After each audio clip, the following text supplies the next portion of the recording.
Hello, welcome to the first lecture in pre-algebra. In this lecture, we will be covering writing equations of lines, finding x-intercepts graphically and algebraically, recognizing symmetry, common functions, change to the parent graph, and that is all. First, we begin with writing equations of lines. Consider the following situation. We have the slope of a line, and we have a point that the line exists on. How do we then write the equation of a line? Well, given that 3 is x and 2 is y, and also given that y equals mx plus b for any line, we're going to plug in the value of 2 for y, leave m as 2, for that is the slope, x will be 3, and then we must simply solve for the b, which is, as you guys all know, is the y-intercept. So that becomes 2 equals 6 plus b equals negative 4. Therefore, we get that the equation of this line is y equals 2x minus 4. Now let's say we take another thing away. Let's consider a situation where we only have given 2 points. Then, my friends, 6, 2, for example, and 4, 3. Then, my friends, we must use, first we must find the slope given by the equation y2 minus y1, or the difference in y over x2 minus x1, which is the change in x and the change in y. We're going to label these x1, y1, x2, and y2.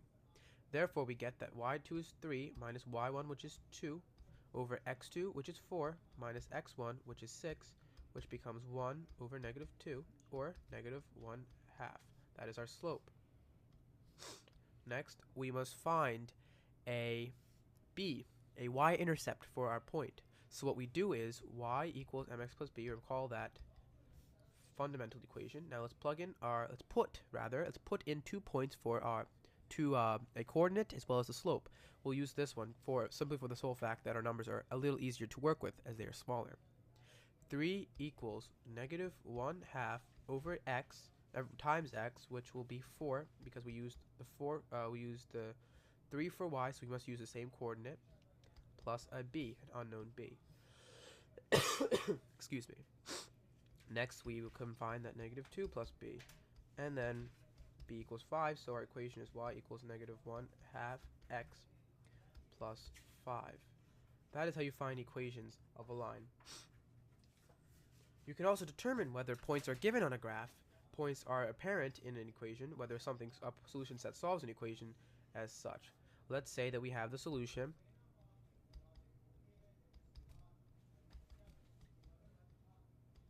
and we want to know whether 0, 5 solves the equation. For a solution to solve an equation, the y value, which will be 5, must be equivalent to the sum of all these x values. Now, I can already tell you that this is going to work because I used the shortcut, but let's solve this out. This 3 to the any power is 0, any power is 0.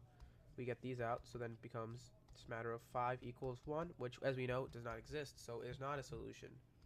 Not. There's a little shortcut to this. As you know, this is determined as the y-intercept. As formally designated in this course, it will be y, 0, 5. And as we know, this is the y-intercept, and since these values do not equal each other, it won't work. So let's figure out a solution for this equation. Sorry for my tone of voice there. 3x cubed plus 2x squared plus 1.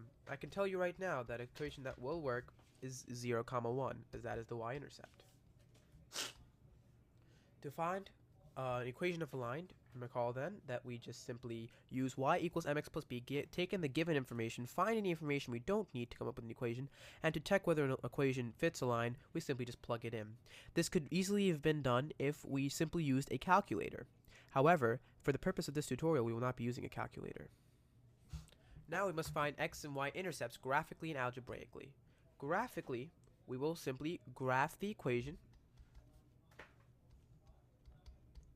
and look for the spaces where the x and the y intercepts occur. So let's graph the equation y equals, let's not graph that, let's graph y equals x plus 2. Well, x plus 2, we know, and excuse me for that, that should look about right.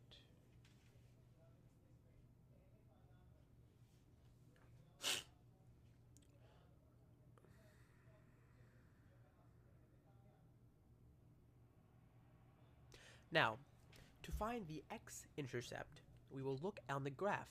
Well, it looks like it is about -2. And for the y-intercept, we will look on the y-axis. That looks like it's also 2. Now, we don't know if this is true, and honestly speaking, I believe that, -2 for the x-intercept is indeed incorrect. So how do we solve for this? Well, to solve for the x-intercept, we set the y equal to 0, and to solve for the y-intercept, we set the x equal to 0. Consider, that the equation sets one variable to 0.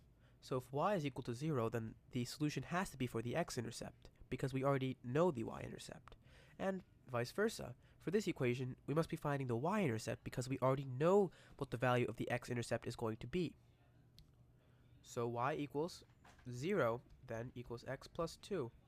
And my intuition was indeed incorrect, for x is -2.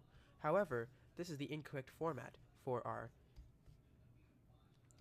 intercept. We need to write it in the form of -2, 0 as a coordinate, a solution set. So, same applies here.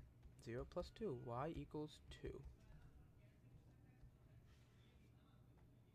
Is this the proper method? No, it is not. It is 0, 2. Assume this is always x, this is always y. 0, 2. That is correct. So this is how we find them algebraically. To graph it, we simply graph the equation and look for the two spots. It is a little bit easier on a calculator, on a scientific calculator. To solve it on a scientific calculator, we will use something called second graph, which we'll go into, and I'm going to pull out my graphing calculator right now and see what happens.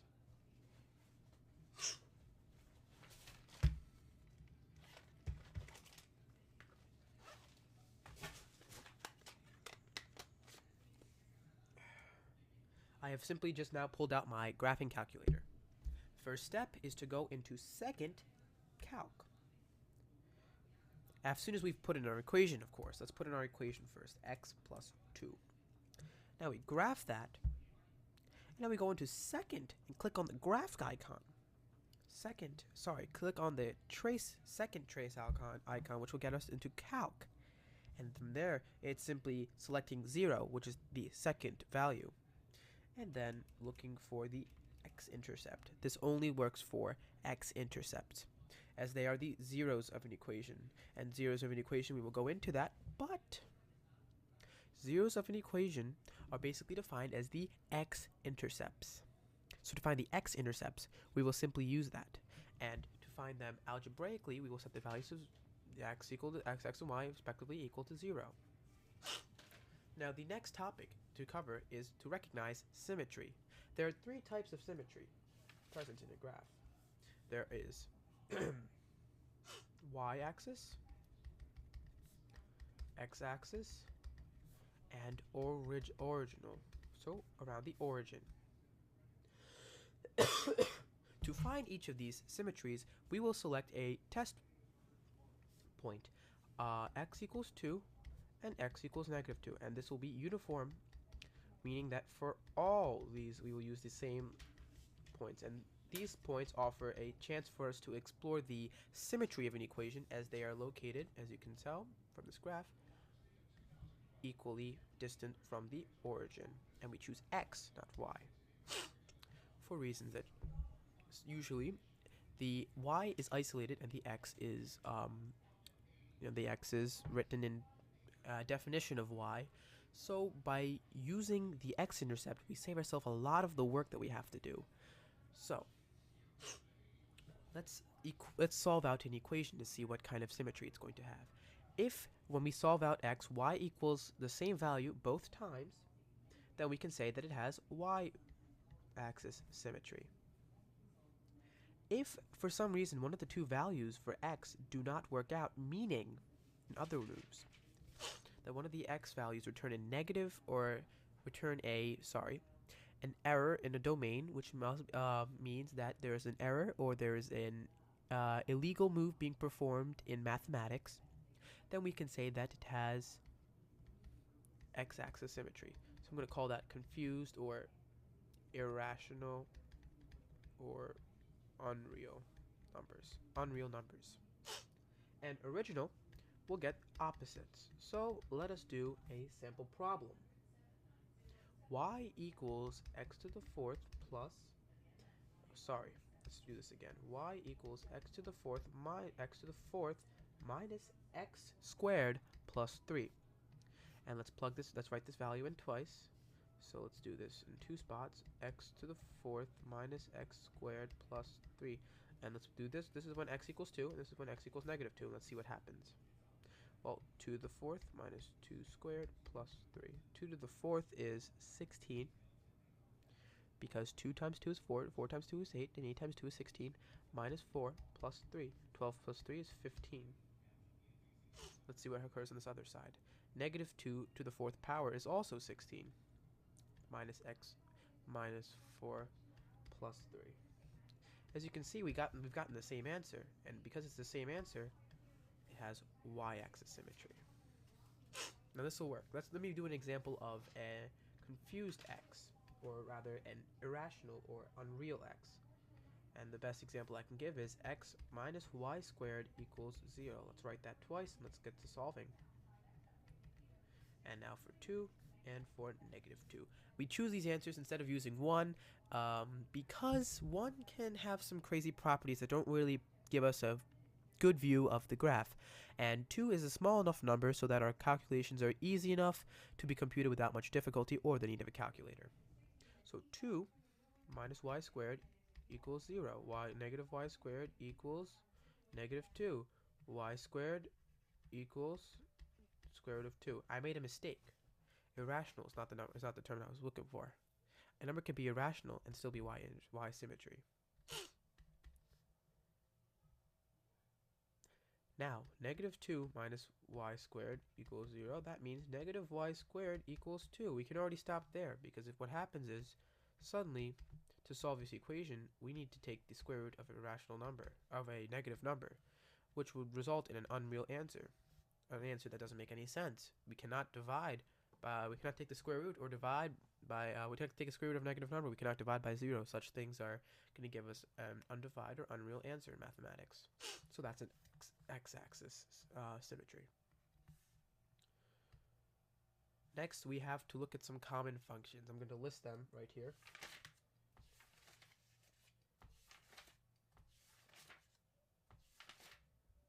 First, we have the linear. And I'm going to do my best to try to draw them. The basic or the parent equation for this is y equals x. This is when the y values are equivalent to the x values. And it is a straight line. We are familiar with these kinds of equations. Next, we have the quadratic. And the parent function for this is y equals x squared. And this is going to be when you want to square a term. So this is going to look like a parabola. This is called a parabola.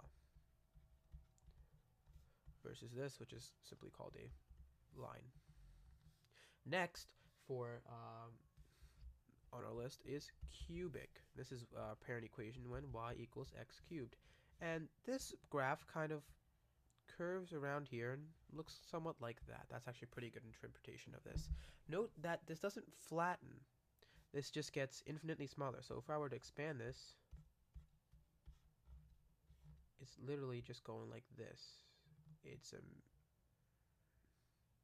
It's going so small, but it's increasing. It's not decreasing.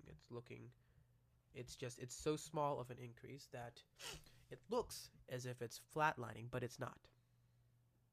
The next type of equation, basic equation, is called an absolute value equation, and that is when we take the absolute value of x. And this looks similar to a parabola, only it's straight. 2 lines. So I'm going to write here that you're going to want to remember that these are lines versus a parabola, which was a curve. Next, we have rectangular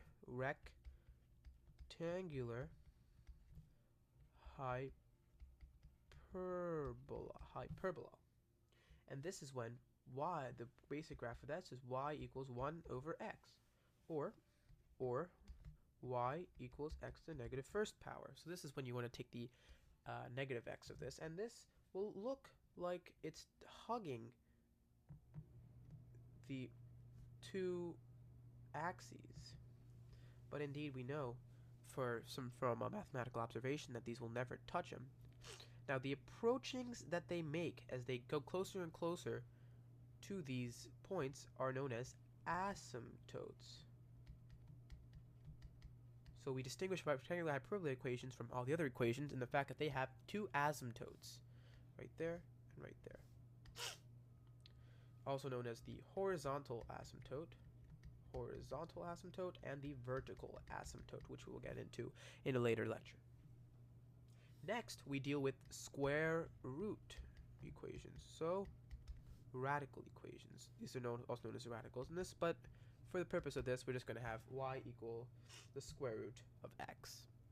And in this, we basically have, if you recall, the Cartesian plane is divided into 3 quadrants. But for square root, we'll only be using the first quadrant, and the graph will look like this. It'll stem from the origin and move on forward. Because if you recall, taking the negative of a square root is not probable, because we basically just looked at that in the previous slide. And getting a negative from a square root is also improbable, or rather impossible. So the only way it can exist is in the first quadrant.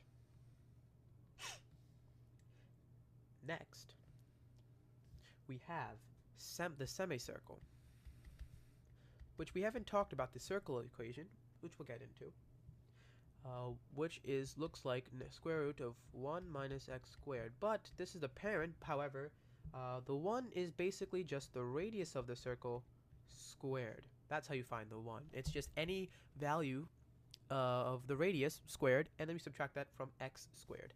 And it's going to look like a semicircle. It's going to exist right like this. That's it. It's not going to exist any further, so it's only exists in either dimension. After the semicircle, we have one last one in the greatest integer. And for those of you who aren't familiar with the greatest integer, that is written as such: y equals, and then we put double brackets. And what that means is the greatest integer basically means it gives the largest integer. Integer is the key here, which means it is a whole number without any parts or fractions of full numbers, less than or equal to our x value. So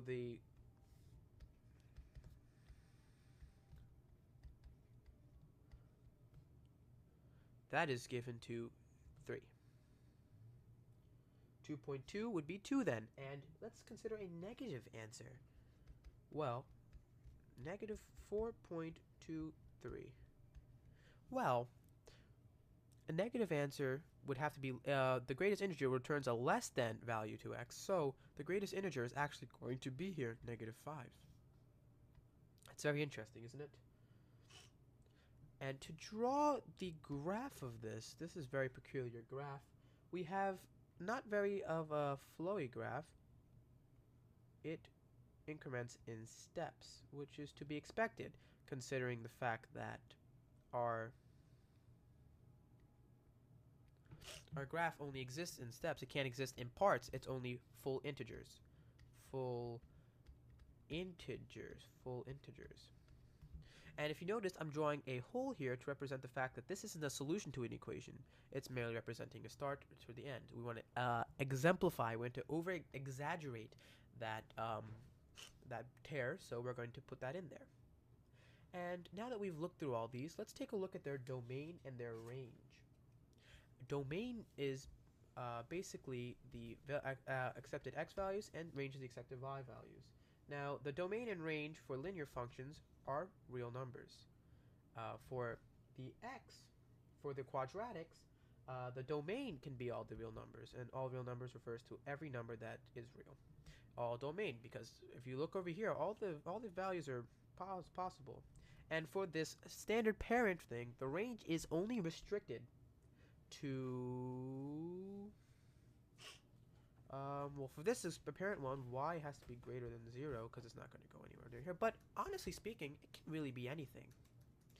And the domain of the cubic are these reals. All reals can exist, all of them. Absolute value as well. Absolute value, but in this situation, y must be greater than or equal to 0. And we will notice that these domains and range, they will change when we change the actual graph, which I don't believe comes up in this lesson. Now, the rectangular hyperbola is unique because it has all the values available except for one. And instead of listing all these values that can work, we will simply list the ones that don't work to describe the domain in the range. So it can't be equal to 0. Either of them cannot be equal to 0. We can never have y touch 0, and we can never have an intercept in those. A square root is very simply explanatory. X must be greater than 0 or greater than or equal to. Y must be greater than or equal to 0. Semicircle is restricted to negative x? No, sorry.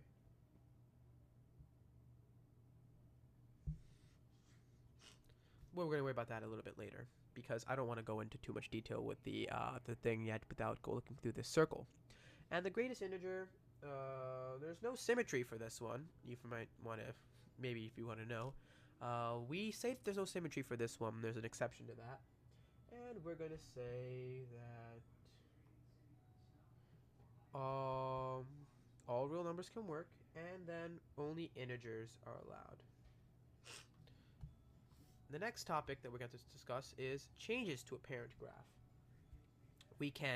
There are 3 changes that we can make to a parent graph. We can either A, translate the graph.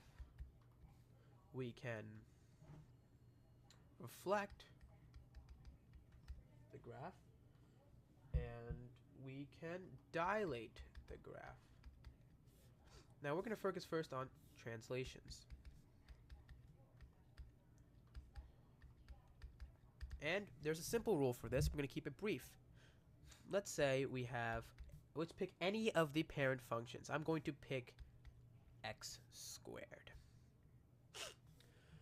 To translate the y, to move the equation, let's take a picture again. To move this equation so that the parabola hits higher up, we're going to add numbers, numerals, sorry, after the x point. We're not going to touch the x, and it'll move it up exactly 8 points. So then our parabola will look something like that. And this is because we're going to keep all the values of x the same, but as soon as we find them, we're just going to move them up 8 units. Now, we can also move the x over, and to do that, we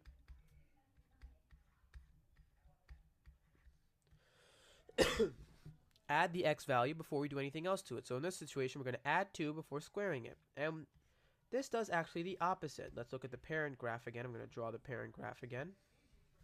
In this situation, we're actually going to move the negative 2 over. We'll move the positive 2. We're going to move that over 2. We're not going to move it 2 in the direction. So y keeps the sign of the numeral. So 8 will be positive in both situations. Here, though, for this to be positive, that means on the graph it's negative, and vice versa. And then we still have minus 8 here. Let's look at that. What does that minus 8 mean? Well, it means that we're also going to, so this is wrong actually. It means that we're going to move it over 2 spaces, but we're also going to move it down 8 spaces. So suddenly, our graph looks something like that. And of course, this is an approximation. I'm almost positive that that's not drawn to scale, but this is just to get a picture in your heads. So recall then, and this is important, that the plus actually moves it to the left and vice versa. Now we're going to look on to reflections. To reflect over the x-axis, we will place the negative sign or the negation sign before the entire term. So like that. And what that will do is that will move the equation over the x-axis. Well, this is the x-axis, x equals 0, y equals 0. This is the x-axis, so it'll just push everything and turn them down. It negates it. So if it's over here, it's going to move right down to there. Now, on converse, if we did this,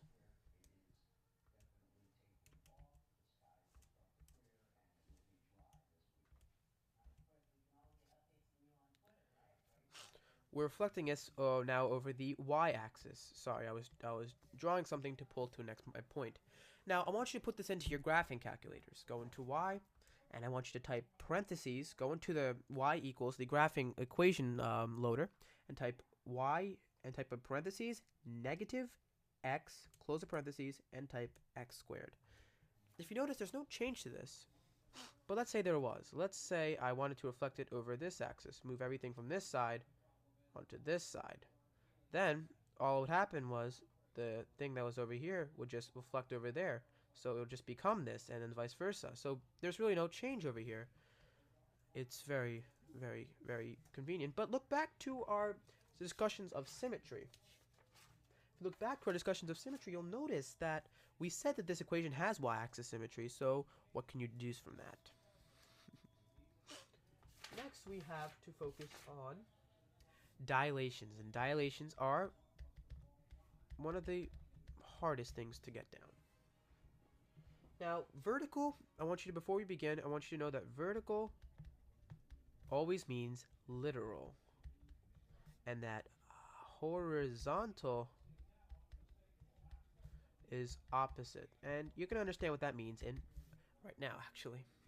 Let's say that I wanted to stretch my y equals x squared by a factor of 2 to vertically stretch it, which means move it, make it narrower. Well, we're going to put the equation right before it. And then all that's going to happen now is our equation is going to go like this. And because this is a vertical stretch, meaning it goes outside of the equation itself, it's just an addition to it. It's literal, so we're literally stretching it. It's a vertical stretch. Next up, if we were to do something like 2x squared, type that into your calculators. Let's see what happens. 2x squared.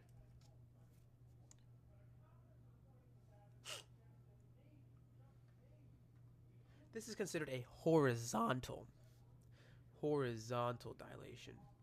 And since horizontal is opposite, since we are actually, if you look at it, we're actually doing, stretching it as you would probably presume in vertical, but since this is opposite, we're going to call it a shrink, a horizontal shrink. So you've learned several different translations. You've learned how to move up, down. You've learned how to dilate. You've learned how to reflect. Sorry, you've learned how to reflect, and you learned how to dilate. And that ends this tutorial, this lecture. Tune in for the next lecture where we're going to go over our next topics.